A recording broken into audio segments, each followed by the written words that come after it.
इलेक्शना चिरां जिल्ला होननानैल' नङा, जायफ्रा 2006 मायथाइनि उनावहाय हाग्रायाव गोदानैहाय हाग्रा दानफिनदों, गाव गावनि हाखौ फाननानै गाव गावनि थाखासेयावबो बिथांमोनखौ जों कमप्रमाइस खालामा, जों होखारखागोन, इलेक्शन खालामखागोन, रावनोबो जों हाखौ होआ।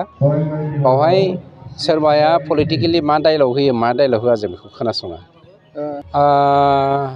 बिटिआर होननानै बुङोब्ला फ्राय ओनसोलखौनो बिपिएफनि समनिफ्राय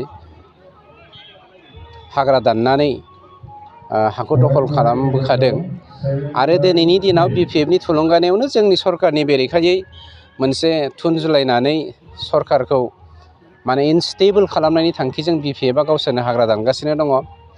बुंनो थाङोब्ला मोनसे खोथाखौ रोखा बुंनांगोन, बिथां जोंनि बर'लेण्ड हालामनिनो बिपिएफ दोलोनि नेहाथारि मुस्रिमा अनजलि दैमारिया, बिथाङा गावखौ बर' वुमेन जास्टिस फरामनि चिफ एडभाइजार होननानै बुङो। आंथ' दिनै बिथांखौ एडभाइजार हिसाबै बर' वुमेन जास्टिस फरामनि एडभाइजार हिसाबै एक्सेप्ट खालामा। बिथाङा बिपिएफनि सासे नेहाथारि हिसाबै बिथाङा दाखालि मानसिफोरखौ इनकारेज होनानै हाग्रा धंस खालामनायनि बाथ्राखौ बुंनाय बायदिखौ आं मोनदांनो हादों। मानोना हाग्राया बबे समनि गोदान मा होननानै जोंखौ 2006 सननि फरेस्ट रुलार एक्टनि बाथ्राखौ नायनो थाखाय बिथाङा होनदों। बिथाङा बेसेबां स्टाडि खालामदों आं मिथिया, खेबसे स्टाडि खालामबावनानै बाथ्राखौ बुंनो थाखायसो आं खावलायदों।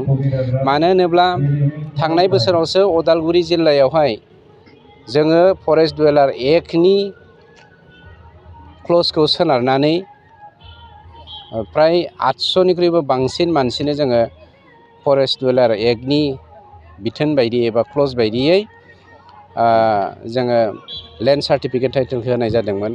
बे उदालगुरिनिफ्रायनो माखासे मानसिफ्रा बिपिएफ सापर्टारफ्रा दिनै चिराङाव हाग्रा दानफैदों, बिनि फोरमान आंनि आखायाव दङ। आंथ' सान्दों बिपिएफनि मानसिफ्रानो थुलुंगानानै दिनै गुबुन गुबुन जायगानिफ्राय हाग्रा दाननो थाखाय फैदों होननानै जोङो हमदांनो हायो।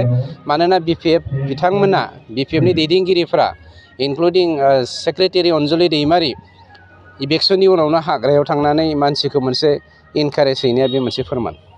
100% बेवहाय रावखौबो कमप्रमाइस खालामा, निमाहा होआ, हाग्राखौ जोङो होखाया। दिनै हाबफिनगोन, दिनैबो इलेक्शन खालामगोन, गाबोन हाबफिनगोन, गाबोनबो इलेक्शन खालामगोन।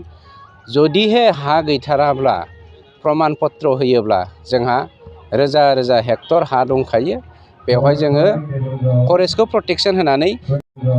प्रटेक्सन होनानै बिथांमोननि हिउमेनिटि ग्राउन्डआव बिथांमोनखौ माबायदि बेबस्था लानांगौ बिनि राहाखौ जों लागासिनो दङ। चिरांखौ जों क्लियार खालामग्रोनि, बेनि उनाव जोङो क'क्राझार हाबफैगोन। बेफोरबायदिनो जों बे मास मोनसेनि गेजेराव कमप्लिट क्लियार खालामजोबगोन। बेवहाय बर'ल' नङा, गासैबो जाथि जन'गोष्ठि जायफ्रा इनक्रजार, बियो जातिजों सोमोन्दो गैया। इनक्रजारानो, जों रावखौबो निमाहा होआ।